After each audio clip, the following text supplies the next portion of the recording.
सोचा कुछ था, चाहा कुछ और था, लेकिन एंड में हुआ कंप्लीटली कुछ और ही। तो मैं भारतीय टीम की बात कर रही हूँ जो पहला मैच खेल रही थी आईसीसी वुमेन्स टी20 विश्व कप का, और क्या हो गया न्यूजीलैंड के विरुद्ध।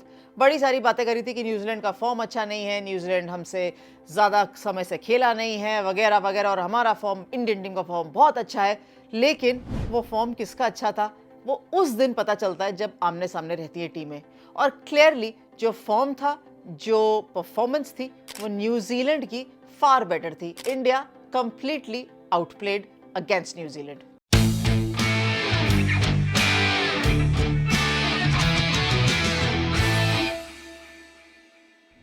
स्वागत है आपका डिफरेंट स्ट्रोक्स के अंदर। भाई, दूसरे दिन का जो खेल था ना, वो विश्व कप के अंदर, वो पहले दो मैच थे। देखिए, पहला मैच जो था वो दुबई के स्टेडियम के अंदर जो पिच थी उस पे पहले खेले थे वेस्ट इंडीज और साउथ अफ्रीका, और वेस्ट इंडीज भी उतना ही खराब खेला जितना उनसे उम्मीद नहीं थी।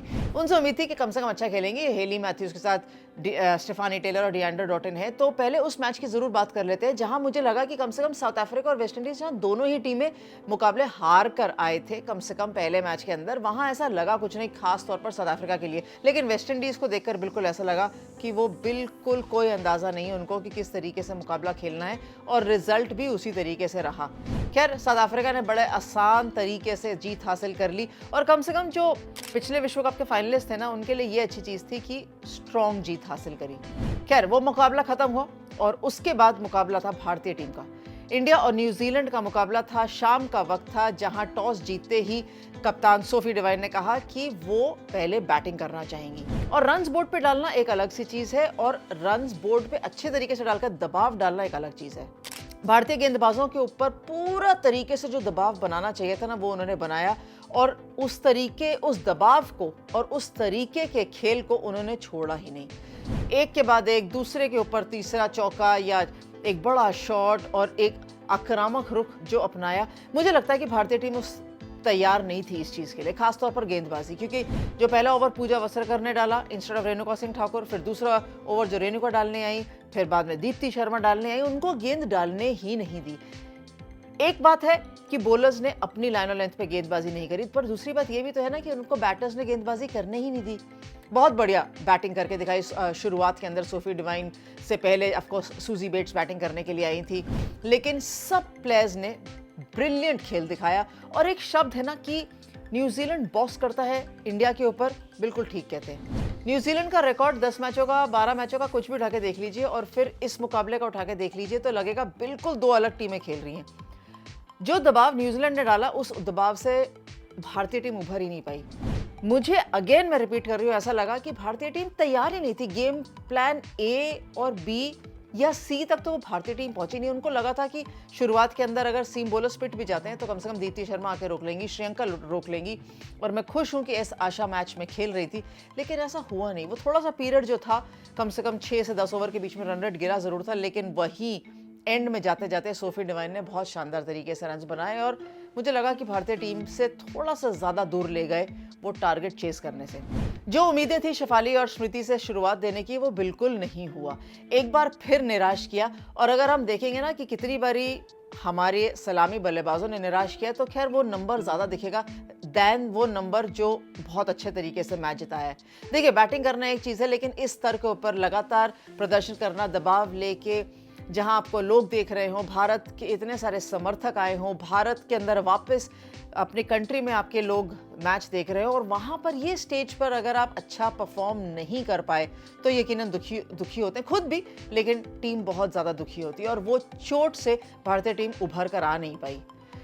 कोई भी बैटर, बिल्कुल कोई भी बैटर उस फ्लो में नजर ही नहीं आया जो रन्स चेस कर सके और कम से कम लक्ष्य के आसपास भी पहुंच सके। बहुत खराब खेल दिखाया, भारतीय टीम से बिल्कुल उम्मीद नहीं थी, और बहुत ज्यादा निराश होंगे कि इस तरीके से न्यूजीलैंड से हारे। हालांकि निराश होके निकल कर आने के लिए बहुत ज्यादा समय है नहीं, केवल एक दिन का ब्रेक है, और उस एक दिन के ब्रेक के बाद इंडिया और पाकिस्तान आमने सामने रहेंगे। वो भी संडे का मुकाबला रहेगा, दिन का मुकाबला या दोपहर का मुकाबला रहेगा जब बहुत गर्मी है, और वो मुकाबला भारतीय टीम के लिए भी उतना ही जरूरी है या शायद ज्यादा जरूरी है देन पाकिस्तान टीम।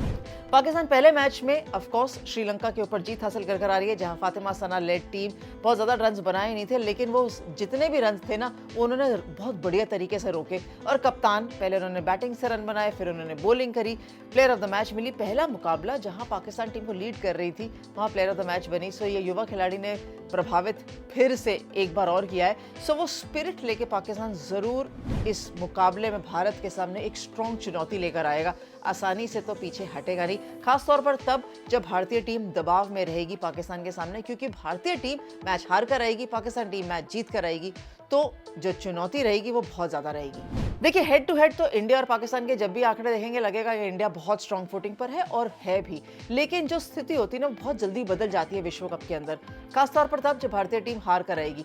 तो अगेन बैटिंग डिपार्टमेंट के ऊपर दबाव रहेगा, और इस बार बहुत ज्यादा दबाव रहेगा। और उस दबाव से कैसे निकल कर आती है वो इस समय तो एक सवाल है, क्योंकि बहुत ज़्यादा चीज़ें आप बदल नहीं सकते। आपको उन्हीं सिलेक्टेड प्लेयर्स के साथ जाना ज़रूरी रहेगा, क्योंकि वो आपके चोजन बेस्ट प्लेयर्स हैं। ऐसा तो है नहीं कि न्यूजीलैंड के विरुद्ध आपने सेकंड बेस्ट चूज़ किए थे और पाकिस्तान के विरुद्ध आप बहुत जल्दी बदल देंगे, ऐसा तो बिल्कुल नहीं होगा। गेंदबाजों ने, मुझे लगा कि गेंदबाजी तो फिर भी ठीक करी, लेकिन वो प्रिपेयर्ड नहीं थे कि अगर सामने से स्पेशली जो न्यूजीलैंड के विरुद्ध उन्होंने बॉलिंग करी थी उसको काउंटर कैसे करना। तो पाकिस्तान के सामने इतनी स्ट्रॉन्ग चुनौती नहीं मिलेगी ऐसा मुझे लगता है, लेकिन रन्स फिर भी बन सकते हैं और बनेंगे भी। तो भारतीय टीम के लिए टारगेट बिल्कुल साफ है, पहला मैच जीतना पाकिस्तान से, दूसरा पाकिस्तान को कम रन में, अगर पहले भारतीय टीम गेंदबाजी करती है तो कम रन में रोकना, ताकि वो टारगेट जल्दी चेस कर पाए, क्योंकि ये ग्रुप ऑफ डेथ है। या भारतीय टीम को अब सिर्फ जीतना नहीं है, जीतने के अलावा नेट रन रेट पर नजर रखनी है। तो अब दोहरा दबाव रहेगा।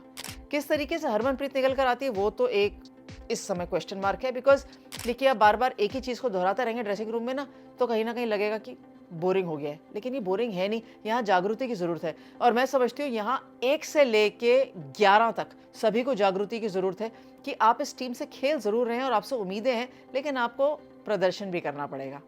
यहाँ no prizes for just participation है, यहाँ पर रन्स करके विकेटें लेके आपको टीम को मैच जिताना पड़ेगा, क्योंकि यहाँ से पीछे जाने का रास्ता है नहीं, वो बंद है, आप आगे जा सकते हैं। और वो उम्मीदें जो भारतीय टीम को, भारतीय समर्थकों को भारतीय टीम से है, उन उम्मीदों पे खरा उतरना पड़ेगा।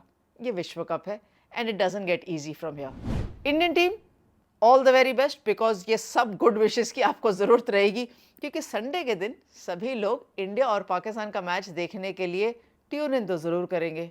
और जो मिस कर जाएंगे मुकाबला, कोई बात नहीं, डिफरेंट स्ट्रोक्स देख लीजिएगा, वहाँ आपको पूरा जायज़ा मिल जाएगा क्या हुआ, कैसे हुआ और क्या होना चाहिए, क्या उम्मीद कर सकते हैं।